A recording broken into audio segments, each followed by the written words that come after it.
In the spirit of respect, authenticity, and reconciliation, the town of Slave Lake honors and acknowledges that we are situated on the traditional lands of Sarge First Nation within Treaty 8 territory, home to Indigenous, Métis, and Inuit peoples who have occupied these lands since time immemorial.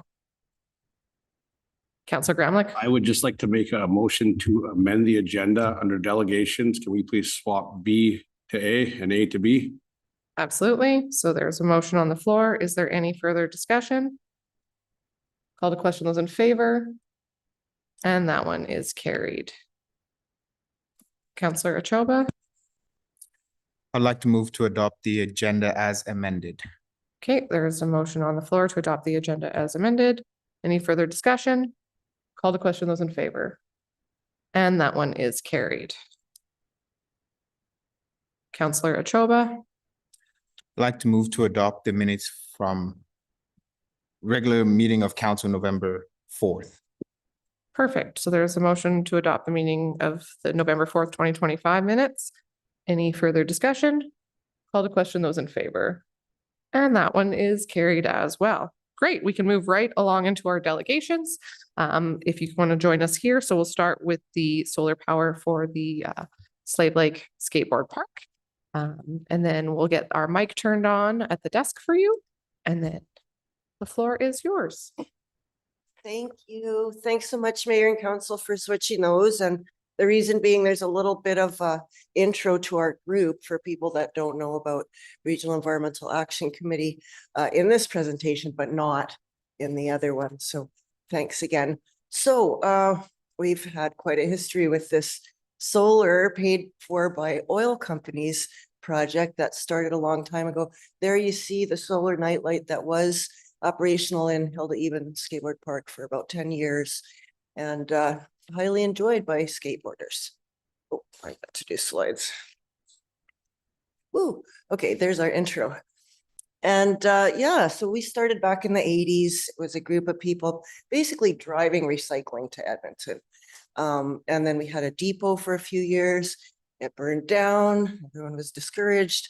A new group kind of formed around that one, and we produced a couple of videos. And then through North Country School, we were inspired to do this program, Solar Funded by the Patch. And so we work on a lot of different issues, but that one we fundraised for about 4 years, and you'll see the details very soon. Yeah, so there was our first check, and the idea was to provide a solar installation for the nest at the Boreal Center. And this is our first check from BP. We're pretty excited there at the Boreal Center many years ago. And these are all of the donations we received for that. And I want you to note the final one in 2012 from Shell, that put us over the required amount substantially. And that's why we got the solar nightlight for Hilda Eben Park. We also did a couple of recycled fashion shows to raise money. We had silent auctions and all that stuff and door prizes. We had a recycling kit as our door prize 1 year.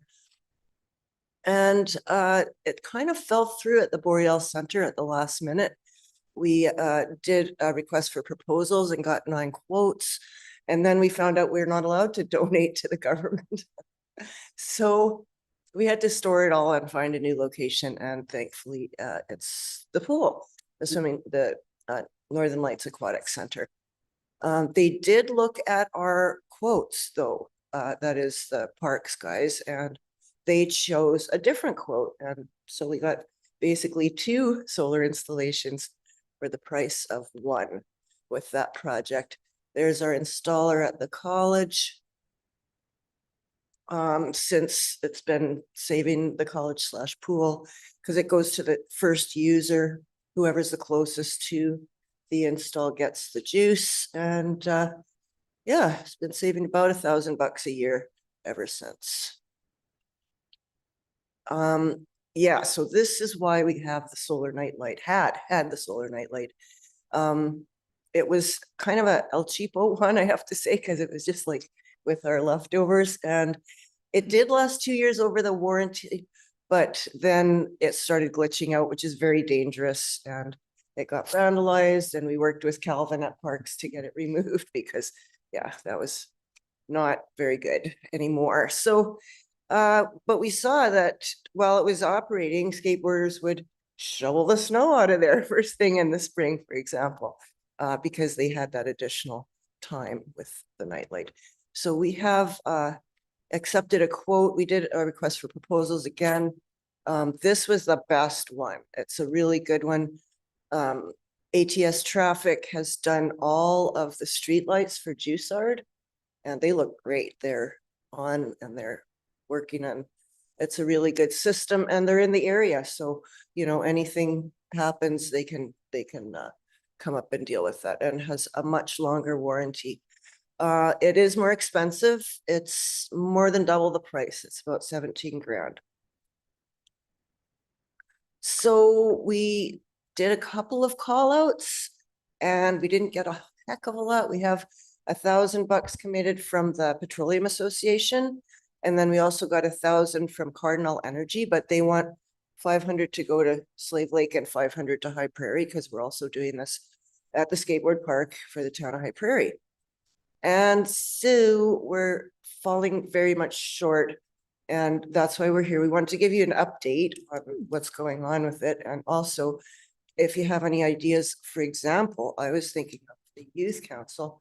I know that they're transitioning to a new director or whatever they call the person who works with them right now. But I'd love to pitch to them to see if they have some ideas.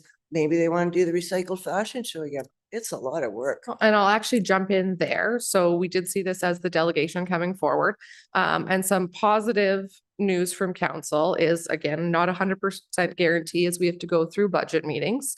But we had some very meaningful conversations with ATCO last week at our Alberta Municipalities Conference. And we believe that with the meetings with ATCO's delegation there and with our upcoming budget meetings, that there is a high likelihood that we'll be able to handle lighting the skate park internally from the partnership with ATCO and the town of Slave Lake.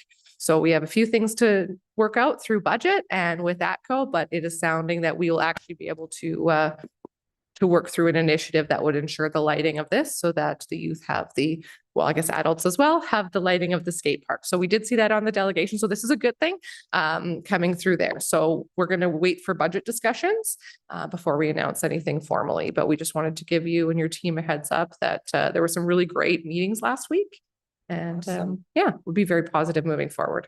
Well, that takes the pressure off. It Now I'll definitely have does. To ask Slave Lake Petroleum Association and Cardinal if they'll switch their funding to High Prairie. Funding to High Prairie, or maybe there's another initiative from the group, but it sounds highly likely that we'll be able to Do that we'll be able to internally. take this on with a partnership with ATCO. Exciting. So yeah, it's good news. It's a good news for the first delegation. So on the agenda switch, that works for us. Awesome. Okay. Great. And it's still you. So do you want to continue on with your Sawridge Creek cleanup? Yeah. I don't know. I think you Hold on 2 in a seconds. different place. Councillor Gramlich, Let's make a motion to accept the delegation report as information. thank you. Motion on the floor. Any further discussion? Call to question those in favor. And that one is carried. So now, thank you for reminding me of that. We can move on to your delegation for the Sawridge Creek cleanup. Can you scroll up just one page? Thank you. Awesome. So this is our second year of the Sawridge Creek cleanup event. And once again, it was very successful. We especially mentioned in there, wait, I don't know how, can I scroll on this? No. Oh, okay. Can you scroll? Yeah, so we partner with the town in several ways. It's mainly Calvin Beauchamp there at Parks, and we do some reconnaissance and scouting ahead of time to look at targets and different things. The town donated garbage bags this year, which was super because we kept running out last year, kind of embarrassing. And also advertising our event on your Instagram, pulled in some really great volunteers, really high. Thank you for doing that. We do have some commercial sponsors. and hoping for some more next year. And we wanted to acknowledge the Africary Society of Slave Lake because they brought a whole whack of volunteers for our day 2, and we got a lot done that day. We have a new partnership with Alberta Fish and Wildlife Enforcement. And they're great because they're gonna do it every year now, so yay. And they do a bear awareness demonstration before we start. We have a risk assessment and we go through all this stuff with our volunteers, and the bear awareness, I think, was very much appreciated. Even though we didn't see any bears, but it was still pretty good. Yeah, there's a situation with Northern Star Hotel. And I can guarantee that's where this mattress came from, because there's still 2 laying outside right now. Outside in their back area that is for waste management. In quotes. Yeah, so there's also litter blowing in from there. It's an issue. It was a lot of work to get that out. Scroll, please. But we did do it. There's Lyle hauling it down the creek. And then we took it up at a different location from where it was, because it was basically a cliff there. It just didn't work. So we moved the mattress somewhere else and got it out. A traditional spot where there's quite a few shopping carts right in that area. Now, I shouldn't say traditional, because in the past, like when Keithton Oncourt was doing the creek cleanup with his outdoor education class from Roland Mitchner, I don't think there was shopping carts in the creek back then. That just wasn't a thing. And so times have changed, and we have to accept our reality as it is. We pulled out a shopping cart out of the bush on the first day of cleanup that we ended up pulling out of the creek on the second day of creek cleanup, because the stores didn't come and pick them up. So on our second day of cleanup, we delivered the creaky shopping carts to the stores. And believe it or not, Walmart was really glad to see their shopping cart with creek junk all over it.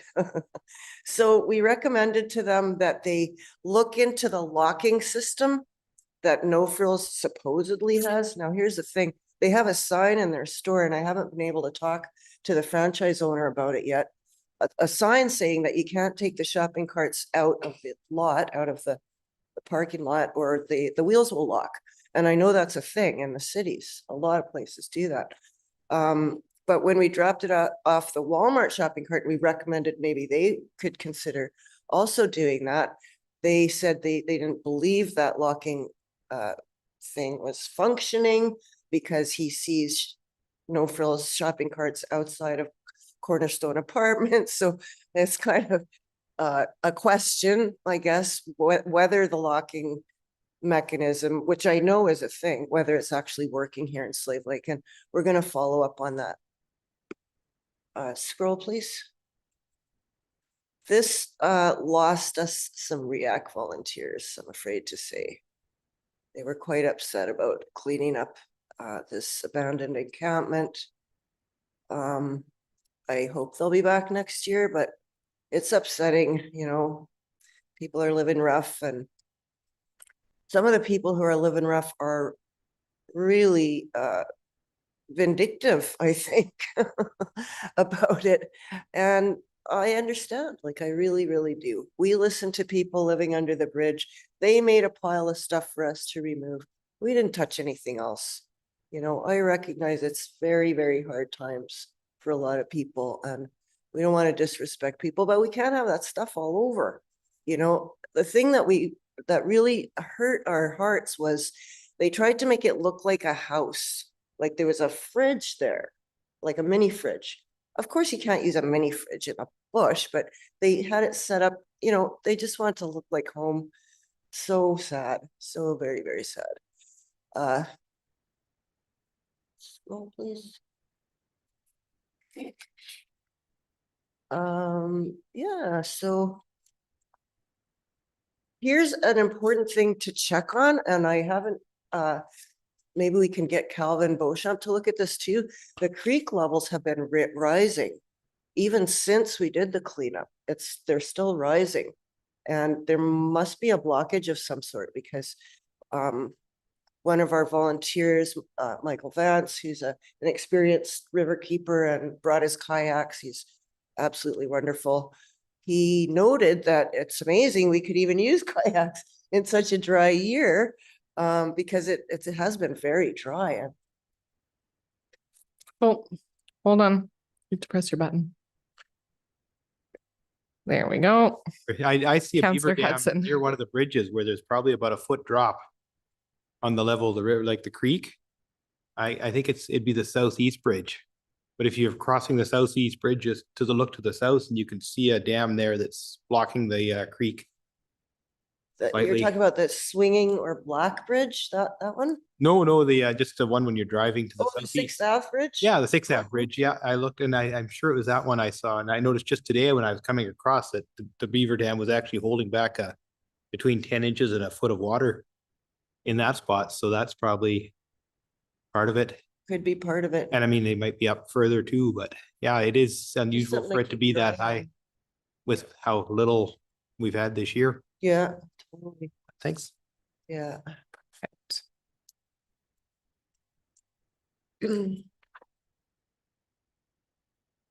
Hey, scroll please. Yeah, so on the 18th, we were crossing our fingers it wasn't gonna snow, and it was a beautiful day. It was actually warmer than on the 4th, so what do you know? And so climate change did allow us to continue doing the cleanup so late in the year. More shopping carts, Fish and Wildlife were awesome, making dump runs, and we go into a bit of the history. And every time I see Joe at the supermarket or somewhere, he's like, "There's more shopping carts," I'm like, ah.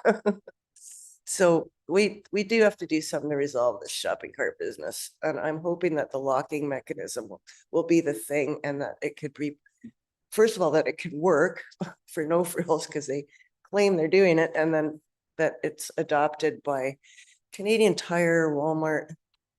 I didn't see any Sobeys carts in the creek this year. I don't know why, but yeah, Canadian Tire and Walmart both were representative and No Frills was not. So I don't know. I will continue following up about the locking mechanisms.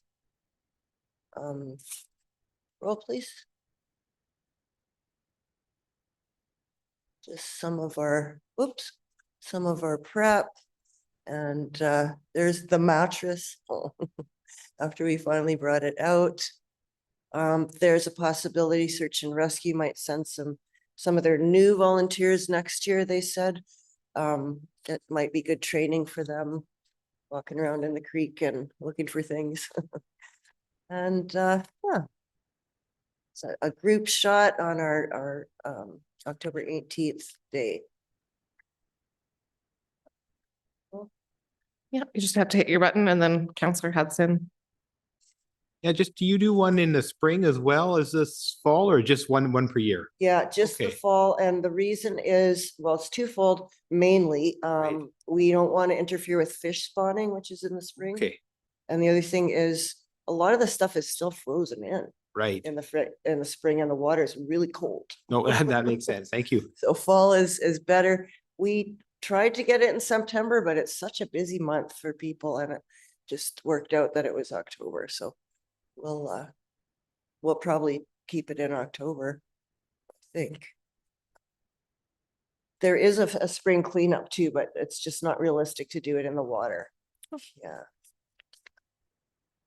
Roll please. Yeah, so that's the part, observations, where we talk about the spring and the fish spawning and what have you. Yeah, so we did a little bit of an inventory of what it's like down there. And yeah, there's the observation about shopping carts. Scroll, please. And just to keep things on time, if you want to move to, recommendations, that section, that'd be great because we did all get this ahead of time. So that would be awesome.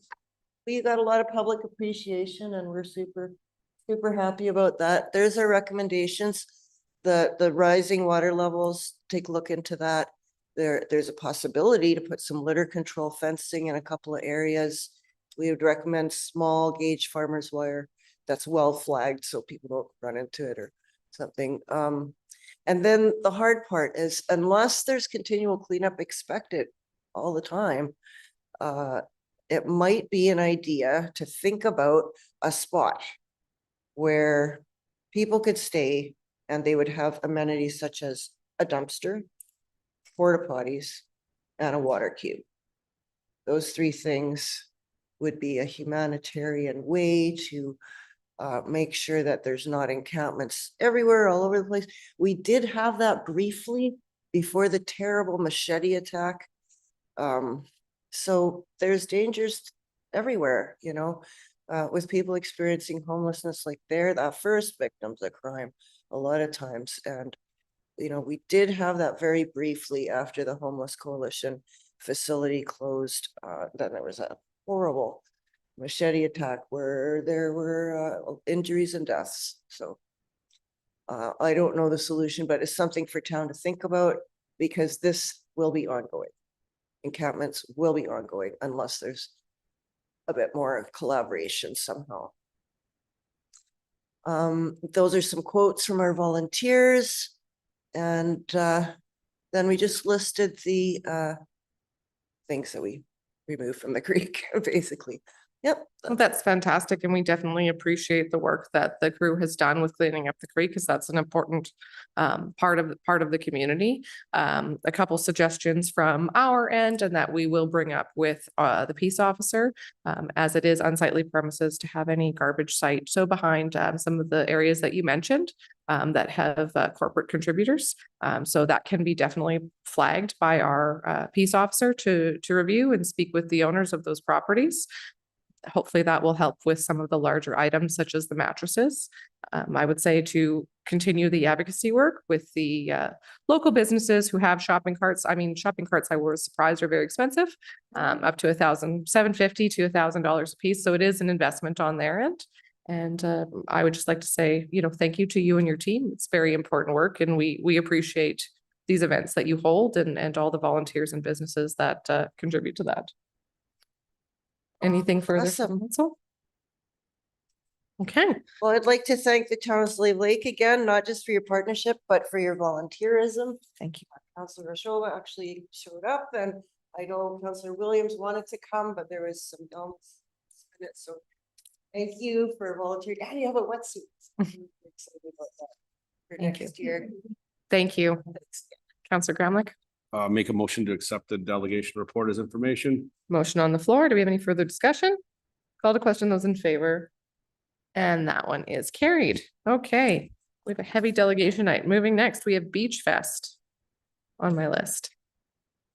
You guys want to all come up, or you can send one, send multiple? You can.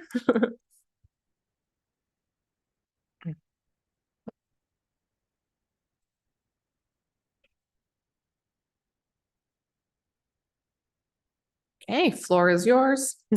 Okay, thank you. Hi, I'm Melody Price. Sorry, I'm new to this, so I have notes.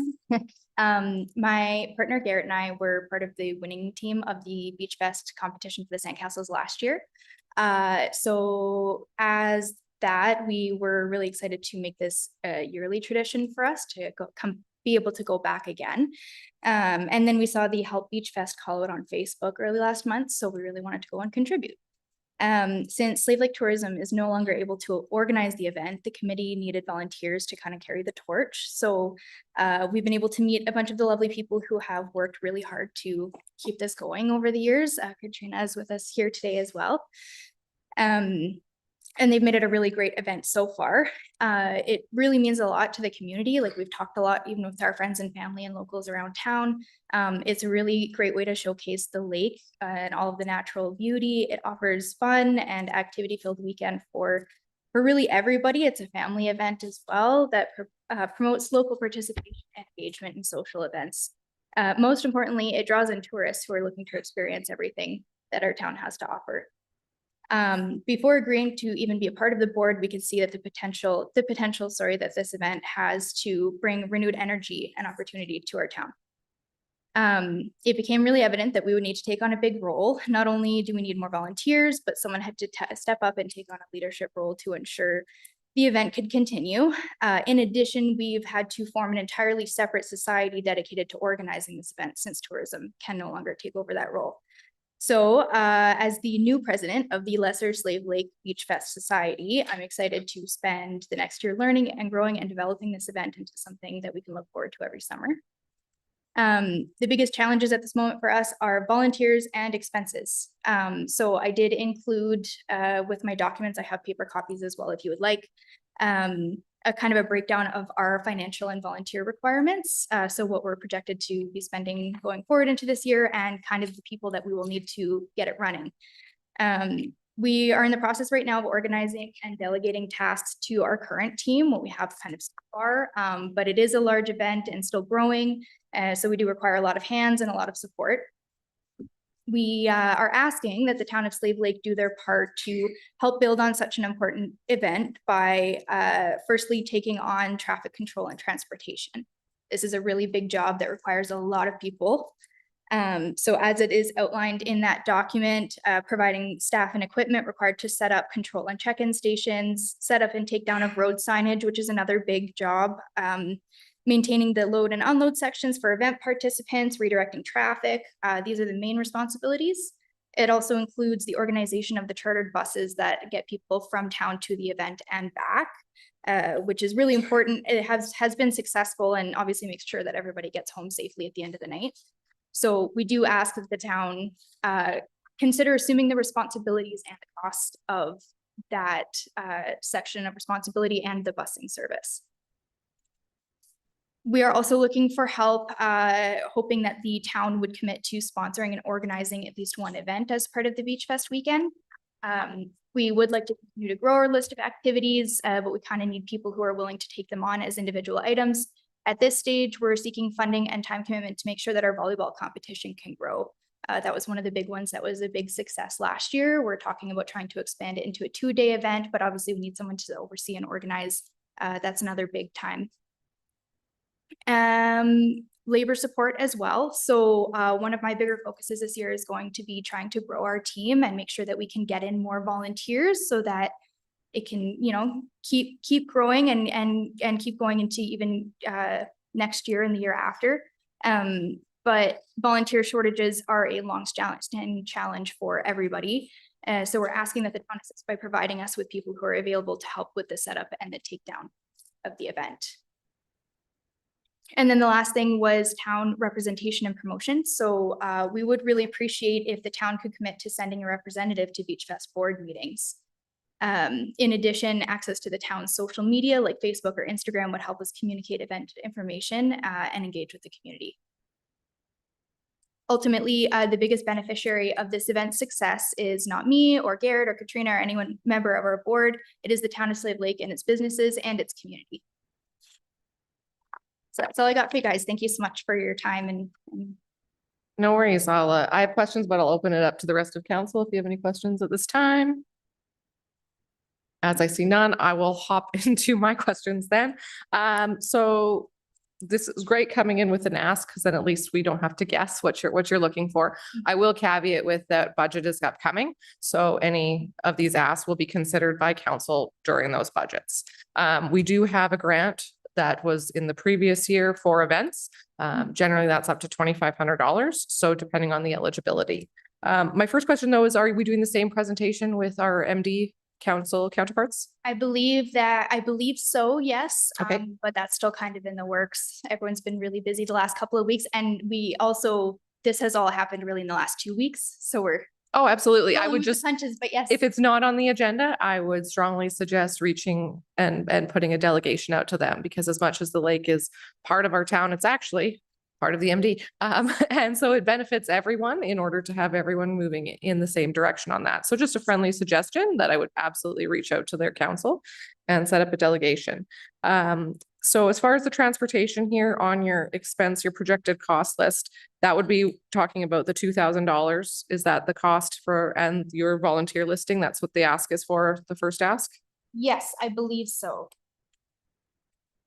Because I see transportation bus rental 2 days, and then your volunteers are 1 to 2 to organize, 36 for Saturday and 12 for Sunday. So that's the first ask. Okay. Yes.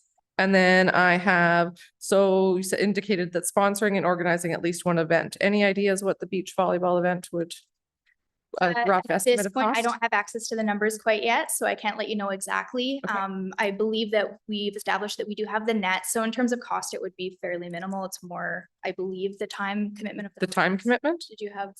Yeah, just someone to oversee the event and like keep track of the round robin, be the go-to person for that event. One of the smaller costs perhaps could be, depending on what kind of prize, how competitive we wanted to make it. Those would be kind of things to consider, but those are decisions we haven't quite made yet and would be really nice to make with a representative at a board meeting as well. If they were taking it on. So that, then I have the second ask, and then the third ask, we have, so labor support, so setup and takedown of Friday things. And then obviously social media promotions. Generally, large events get promoted there. I just want to be clear on what. Mhm. So we Yeah, like the biggest thing is the transportation, the roadblock signs, like 2 people at each gate, the entrance and exit kind of thing, based on 2-hour shifts. Mhm. Shifts could be longer depending on what people want to do, right? Yeah. Yeah, and just like, But yeah, So- that takes the most amount of people really, but Yeah. just having general volunteers helps as well. Or if there's anyone specifically interested in certain aspects of the event or really it's kind of just an open call out for support. But the setup and takedown as well is something obviously that we like to have as many hands as possible. All of the our board is expected to be helping with it too. So we'll hopefully can get it up and down pretty quickly. Okay, I'll move that to Councillor Williams. I'm just wondering if you have a projected date in mind already for 2026, what that date is? I think we said August 8th and 9th. 8th, 9th weekend. August 8th and 9th? Okay, thank you. Okay. Awesome. Is there anything further from council? Councillor Bows? I'm just wondering, if, obviously, the way you're talking, you're kind of at the beginning of this.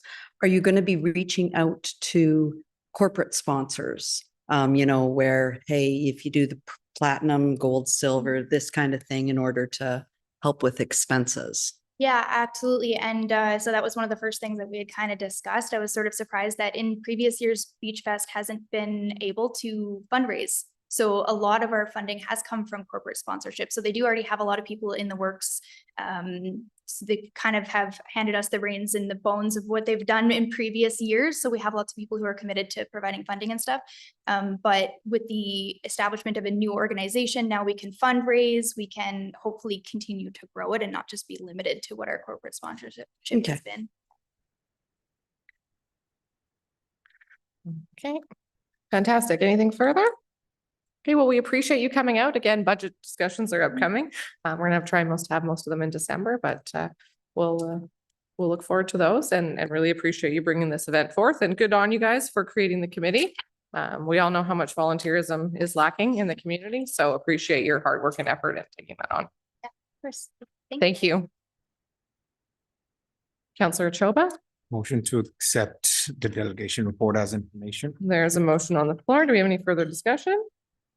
Call to question those in favor. And that one is carried. Okay, moving right along into question period. Is there anything else from council for administration at this time? Well, must be getting close to Christmas. It's quiet. This is great. And then we'll move to State of the Lake. Do we see anything further there? Okay, I'll make a quick note that we do have the Chamber of Commerce's annual Moonlight Madness is coming up this Friday there is a parade. Administration has given me the nod that yes, I did get this the right day. It is at 6 p.m. on Friday is the start of the parade, but there are downtown festivities going on after that. Many local businesses have specials, as well as I believe there is usually some type of fires and hot chocolates and other events. If you go to the Slave Lake Chamber of Commerce's Facebook page, you'll see all the details of the events for the weekend. I know there's a movie sponsorship at the Rex and a few other things going on. So looking forward to our annual kickoff to the holiday season. And we do know our town loves parades, so cannot wait to see everyone at the parade on Friday.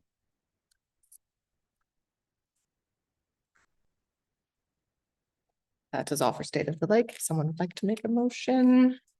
Counselor Gramlich. Make a motion to go into closed session under ATIA section 26. Wonderful. So there's a motion to go into closed session. Any further discussion? Call to question those in favor. And that one is carried.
Counselor Toba, I'd like to make a motion to support the joint submission of the ACP grants with the MD of Lesser Slave River.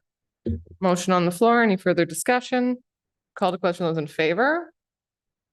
And that is carried. Counselor Gramlich, Motion to adjourn. any further discussion? Call to question those in favor. And that one is also carried.